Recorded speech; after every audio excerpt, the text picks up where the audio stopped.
راحت صاحب کی غیر موجودگی مشاعروں کو آج بالکل نادار کر چکی ہے۔ میں نے 25 سال مشاعرہ پڑھتا رہا جس میں غالباً ہر دوسرے مشاعرے میں راحت صاحب موجود ہوتے تھے۔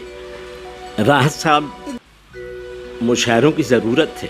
کلکتہ سے لے کر دہلی تک، احمد آباد سے لے کر کڑپا تک، میں جب مر جاؤں تو میری الگ پہچان لکھ دینا، لہو سے میری پیشانی پہ ہندوستان لکھ دینا۔ راحت صاحب مشاعروں کی ضرورت تھے۔ میں نے کتنے مشاعرے ان کے ساتھ کیے ہیں میں اس کی تخمینہ بھی نہیں کر سکتا۔ غالباً بمبئی میں نے 2500 مشاعرے ان کی موجودگی میں نظامت کیے تھے۔ کلکتہ سے لے کر دہلی تک، احمد آباد سے لے کر کڑپا تک، کڑپا سے لے کر مہاراشٹر کے تمام تر چھوٹے چھوٹے مقامات تک، ایم پی میں ہر جگہ میں نے ان کے ساتھ مشاعرے پڑھے۔ اس کی تعداد بھی مجھے یاد نہیں ہے۔ میں نے 25 سال مشاعرہ پڑھتا رہا جس میں غالباً ہر دوسرے مشاعرے میں راحت صاحب موجود ہوتے تھے۔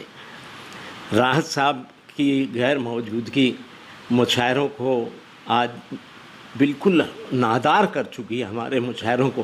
ایسا میں اپنا ذاتی طور پہ محسوس کرتا ہوں۔ مانو سماچار کے سامعین، ناظرین، السلام علیکم۔ ڈاکٹر راحت اندوری صاحب مرحوم کل ہم سے رخصت ہو چکے ہیں۔ ڈاکٹر راحت اندوری صاحب مرحوم اردو مشاعروں کی آبرو تھے۔ ان کی غزل حسن عشق کی قصیدہ خوانی بھی تھی، ایک ٹوٹے ہوئے دل کی آواز بھی۔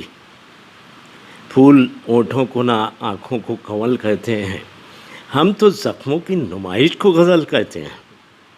راحت اندوری اردو مشاعروں کی آبرو تھے، موصوب اردو سماعتوں کی جنت تھے۔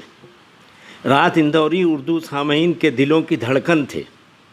محترم کا انداز پیشکش منفرد اور لا تمثیل تھا۔ ان کی شاعری میں ایک مظلوم قوم کے آنسو بھی تھے، ایک مزدور کے پسینے کی خوشبو بھی۔ وہ اردو کے اسکالر تھے، صحت مند شاعری اور نظامت کے وہ دلدادہ تھے۔ اردو غزل کے ایک محنت کش خدمت گزار تھے۔ ان کی جدید تلازمات و استعارات و علامات سے سہل نگاری بھی تھی اور سہل ممتنع بھی۔ راحت صاحب کی شاعری دلے پرخوں کی ایک گلابی سے عمر بھر شرابی رہنے کی واردات تھی، خانہ بر انداز چمن سے گل و ثمر کی گزارشات کا عنوان تھی۔ راحت صاحب کی شاعری تہذیب و ثقافت کا آمیزہ بھی تھی، خیال شاعر کا بدلتا ہوا گوشوارہ بھی۔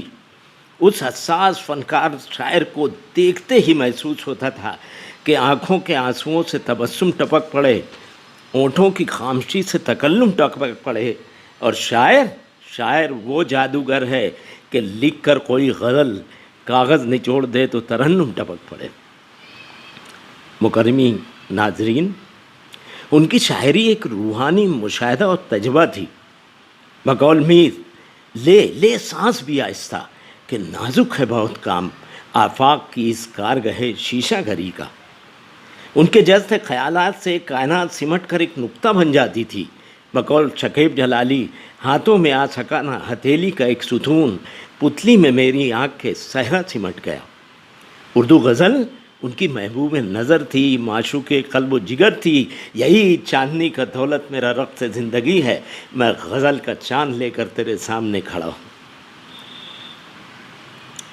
ساری سوگوار غمگین اردو کائنات ان کے لیے دست و دعا بلند کرتی ہے کہ اللہ ان کو اپنی ردائے رحمت میں جگہ عطا فرمائے اور ان کی قبر کو نور سے بھر دے۔ اردو نوازوں کے مرکز نظر کی اللہ بال بال مغفرت عطا فرمائے اور پھر ان کے لیے ایک بار دست دعا بلند کر۔